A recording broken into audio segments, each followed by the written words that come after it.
Welcome to another edition of Dr. Confidential. This time, this is a very important one. We're actually going to do the first module of our Gut Hormone Brain Certification Program. So I'm Dr. Amy Shah. I'm Rachel. And we are going to be going through the first module with you as if you were part of the certification program. Now, the certification program runs over 6 weeks.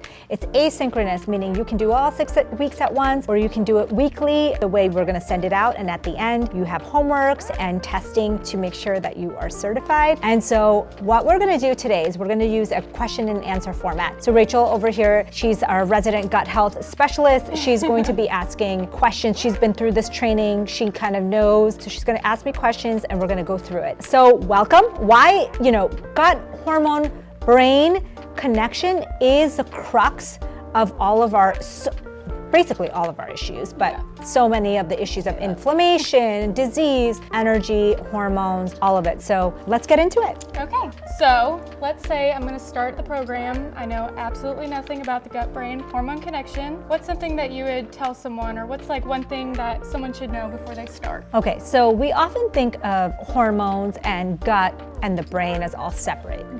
I always think of it this way.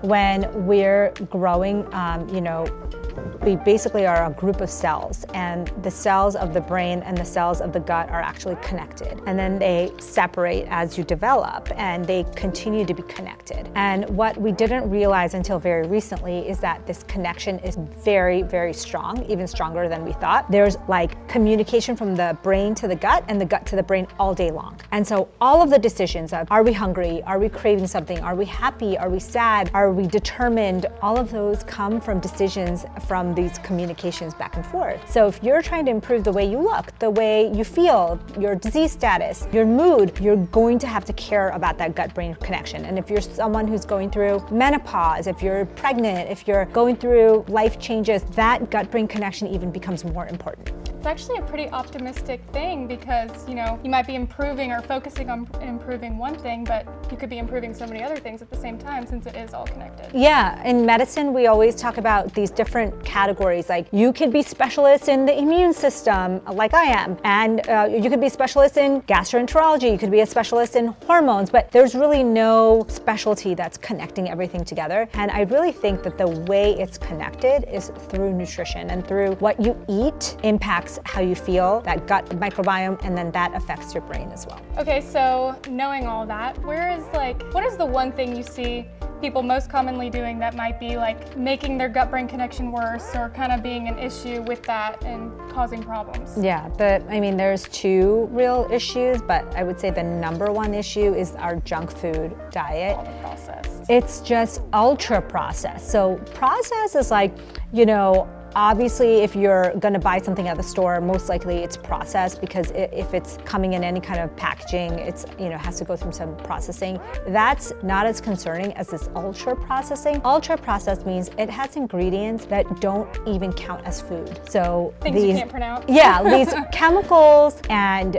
preservatives and things that aren't considered to be food or food-like substances are contained in these foods, making them kind of like frankenfoods. And so junk foods and fast foods are probably the biggest thing that's ruining our gut-brain connection, because what happens is our gut cannot recognize that, and it recognizes it as foreign, and it tells your brain, hey, there's something foreign in there, got to start an inflammation process. It makes you tired, it makes you crave more, gives you all kinds of inflammatory, and the root of a lot of diseases are inflammation. Right. So eating better is number one thing that you can do to improve your gut-brain connection. The other thing is exercise is our best probiotic, and I'll go into why that is, but in short, when you exercise, our gut bacteria get really happy, and when they are happy, they produce these things called short-chain fatty acids. These short-chain fatty acids go all over our body, especially our brain, and calm down inflammation everywhere. So that's why it's an antidepressant, it's an anti-inflammatory, it improves your gut health to the nth degree. So exercise, changing our ultra-processed food, junk food diet is something that I think most people don't realize is impacting so much more than just their digestion. Right, yeah. Yeah, I mean, all of these foods have these hormones in it and chemicals, and that can't be good when it goes in there and tries to mix with the natural balance of things, right? Right, so I think what happens is, well, one, we don't have a ton of research. The research we do have is equivocally showing that this is damaging to our gut, it's damaging to our microbiome connection with our brain, it's damaging to our mood, so we already have ample evidence, yet we continue to consume these foods. There's still people who are saying, well, it's, how much you consume and that's up to the person. But if you leave it up to people and you don't educate them on it, you get a really, really altered gut-brain connection. And that, I think, is the root of so much of our issue right now. Yeah, what many people don't understand, and one thing we'll be talking about in our certification program, is the way that food is altered in order for us to become addicted to it. Yeah. And make it so much more difficult to steer away from those things. There's actually labs where you sit and they have people with headpieces on so that they can see what foods trigger the dopamine centers in your brain. And that's really extremely stressful to me to see, because I'm like, our normal physiological fullness signals are getting blocked because you're eating foods that people are engineering to create to be addictive and not hit that kind of satisfaction level. And so that is really, really scary. And that's why we need to educate people on it. We need more fiber in our foods. We need to be adding fermented food, so probiotic food. We'll get into all of that, and protein. So there's some evidence, a lot of evidence, that if you're not eating enough protein, the signals in your brain are to keep eating. So there is a satiation that happens with protein and also with fiber that tells your brain, okay, it's time to stop eating. And when you're not getting these signals, your brain and your gut are confused about what to feel. Yeah, I mean, firsthand, I see a huge difference in my eating behavior when I'm high protein versus if I've just had a really empty calorie day, and it's crazy the difference. And I think I've told you so many times, and I tell people all the time, the way you start your day sets your body up. So getting that sunlight in the morning, getting some kind of movement in the morning, getting a fiber, probiotic food, and high protein breakfast. These are things that your biological hormones and gut needs to know it's time to turn on. You'll notice an increase in your energy levels, a decrease in your bloating and GI issues, and your hormone levels will be balanced. Yeah.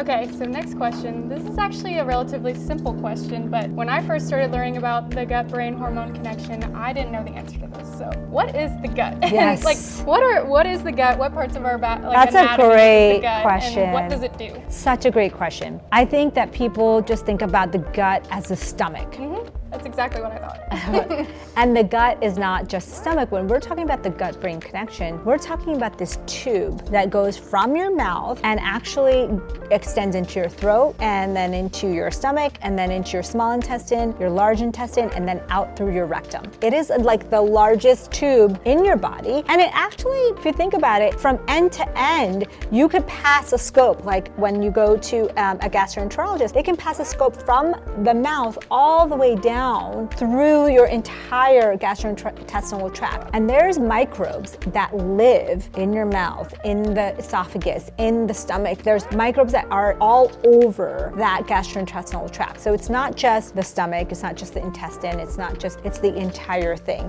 The big bacteria that really ferment the fiber and the things that we've been talking about, that kind of lives in your lower colon, so kind of at the end of the road, because at the beginning of the road in the small intestine and the stomach, you're digesting and you're absorbing. And then when you get into the lower colon, the last part of this tract, that's when the gut bacteria really are present in large amounts, and they extract things. They talk to your gut about hormones, balance the hormones. So people ask, like, how does the gut even help with hormones? It's there. The microbes are making hormones. They're pushing hormones out into the stool. They're giving signals to our hormonal centers to make more hormones. So there's a lot going on, especially in that lower part of the GI tract, but it's huge. It's from mouth to anus. Wow. So I've actually commonly seen the gut referred to as the second brain. Can you explain that for me? Yes. The second brain concept comes from that concept that I was saying, that the bundle of cells that start is this brain and then this gut, and then they get separated, and the nerves actually stay intact throughout. So just the nerves of the brain we always think about, like, oh yeah, that's the brain, right? It has nerves, neurons. But we never think about the gut having neurons, and the gut has tons of neurons. In fact, there's so much connection between the brain and the gut that we have at least 5 different ways that they communicate. So neurons is one, hormones is another, the vagus nerve, the largest nerve that runs from the brain to the gut, is another way that it communicates. It also communicates through these things called short chain fatty acids and other neural communications. There's like at least 5 we know of, there's probably even more. And so that nervous system is constantly giving feedback. So the best way to think about the second brain is, this is a good example, okay? You find out that all your friends, you open social media and you see all your friends, the friends you hang out with all the time, have a picture together at a restaurant. Oh no. And you didn't know about it, yeah. And that feeling in your gut that you get right away, like someone punched you in the gut, like that feeling of instant, even before your brain even processes it, like you open the picture and like your gut feels like this punch. That's your second brain working. That's the brain saying, oh my God, something just happened, and then your brain starts processing it. So maybe that first minute, 3 minutes, you're still kind of like in shock. But after about an hour, your brain can process it logically. But that first nervous system reaction, that came from the gut. So a lot of people say that's the gut feeling. So when you are in a situation where you get that feeling, you should listen to it, because it could be from, past negative experience that didn't mean anything that you've resolved, but it could be something that's worth listening to. So that's a great, best example I can give you of the gut-brain connection. It's like your stomach dropping at the sight of something good or bad. Okay, so as far as hormones go, I guess generally, what are hormones? What do they do for the body? What does it do for human health? How would you explain that? Hormones are chemical messengers, okay? So they're messengers that go, I think of hormones, if someone's read my first book, I'm So Effing Tired, I talk about hormones like a highway. So the cars on the highway are your hormones, and they're traveling through and sending signals from one, carrying kind of packages from one place of your body to another. And just like, if you live in LA or New York, you can get into a big traffic jam. That's what happens with hormones. Like if you're not sleeping well, you're eating crap, you are stressed out, your hormones will be in a traffic jam. So it will look like your estrogen is high and your thyroid is low and testosterone's low, and like all these hormone symptoms will start to pop up. But it's all because there's like a big traffic jam, and you're not gonna get anywhere by just like adding hormones. You're going to get there by unclogging the traffic jam. And so that's where the gut health comes in. You cannot get good hormone health without fixing your gut first. So people get confused all the time because they think, oh, if you're low on hormones or high on hormones, you can just add or subtract. So hormones are chemical communicators, messengers that go to different parts of your body to say what's happening and what we should do. And then they carry messages back. And that's what your thyroid does, your ovaries, like they all send these cars out and get cars back in. Now there's traffic jams and there's accidents, and you can add more cars. That doesn't necessarily mean that's the solution, Yeah, it actually might add to the issue. Right. So that's exactly how hormones work. Now the gut, the way it works is that it has the power to unclog that traffic jam.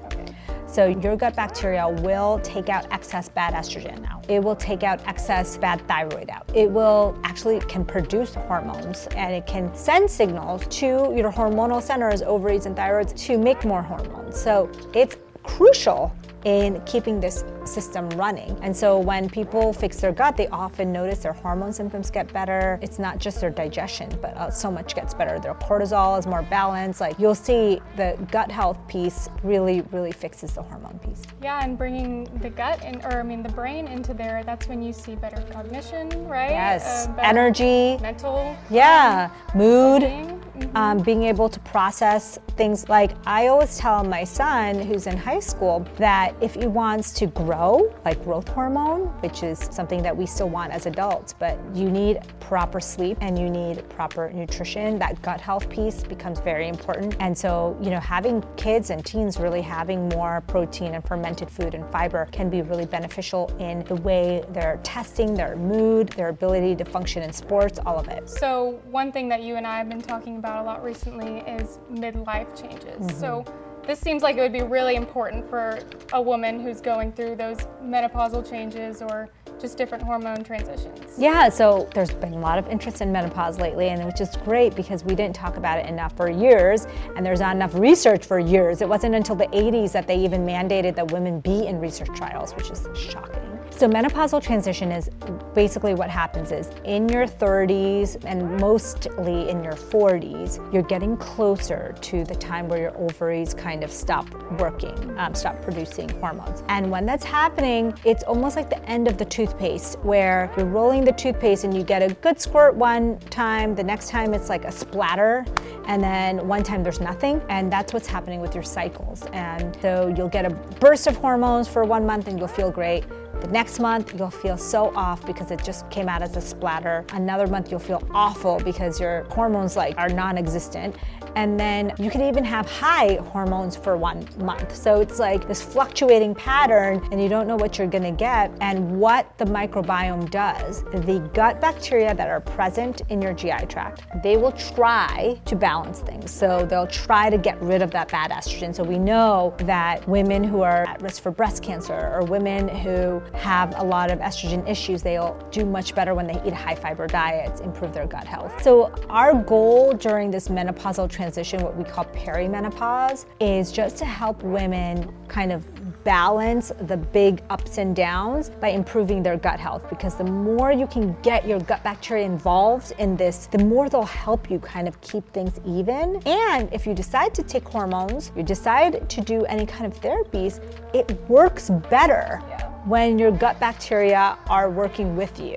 And so there's so many reasons, but that menopausal transition is like one of the main areas that gut health can be pivotal, because we don't have a ton of things we can do. We have, changing our diet, changing our exercise, changing our sleep. I think changing the gut health is like the most important. I mean, yeah, as a young woman, this is such valuable information because no one teaches you this. Yeah. And I don't want to be, facing that toe on and not having no idea what to do. Right, and I think for so many years, I know my mom and so many of the people that I know went into menopause feeling like they were going crazy. They were like, why am I feeling so down? Why am I having anxiety? Why can't I sleep?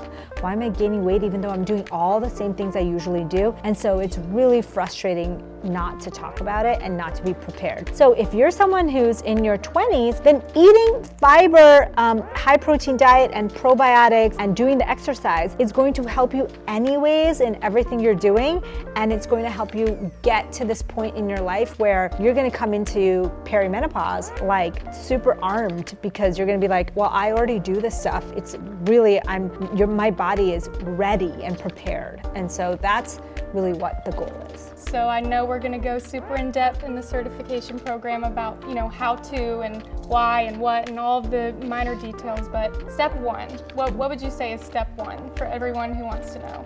So for me, step one is going to be elimination. So elimination of the things that are triggers for you. So everybody's different, but if you want something to start with and something to start with your clients or your patients or your family and friends, I would do gluten, dairy, and sugar, like white processed sugar. And just so a starting point. And you can add the other things that might bother you. It might be soy, it might be corn, that kind of thing. And take it out. Take it out for at least 2 weeks. And, alcohol can be in that. Tough one for some people. So elimination diet, everyone should do an elimination diet. It doesn't have to be all of everything at once, but you can feel really good and get it all done if you do everything at once. So do an elimination diet for at least 2 weeks, and then you can add back each thing back. So it's not like you're gonna do it forever, but you can, when you add those things back, that's when you really recognize which one was bothering you. It's a great way to kind of gauge where you stand. Yeah, so you can say, hey, gluten doesn't work well with my body, kind of minimize it, or I'm not gonna have it at all. And like you can say the same thing with dairy. Now, I will say that the thing that happened to me with dairy, and this will happen, so say you do the elimination diet with someone or yourself, and you feel like gluten, dairy, and sugar were all triggers, okay? And they can all be triggers. After they've fixed their gut for like 30 to 60 days, you might realize that they're not having those issues anymore. And they can tolerate dairy, certain types of dairy, and they can tolerate certain types of gluten in small amounts. And it's miraculous how food sensitivities can really get better. Not food allergies, but food sensitivities really get better when you fix your gut health. So you start eating more fiber, you start eating more probiotic foods, start exercising and sleeping, getting sunlight, and all of a sudden, you improve your gut health. Well, I absolutely can't wait to learn more. I am so excited. This is just step one of sneak 6. peek. Yeah, you're gonna learn the techniques, the foods, the things to watch out for, why this is so important, the research, all of it. I'm so happy that you were able to join us. Until next time, this is Dr. Confidential.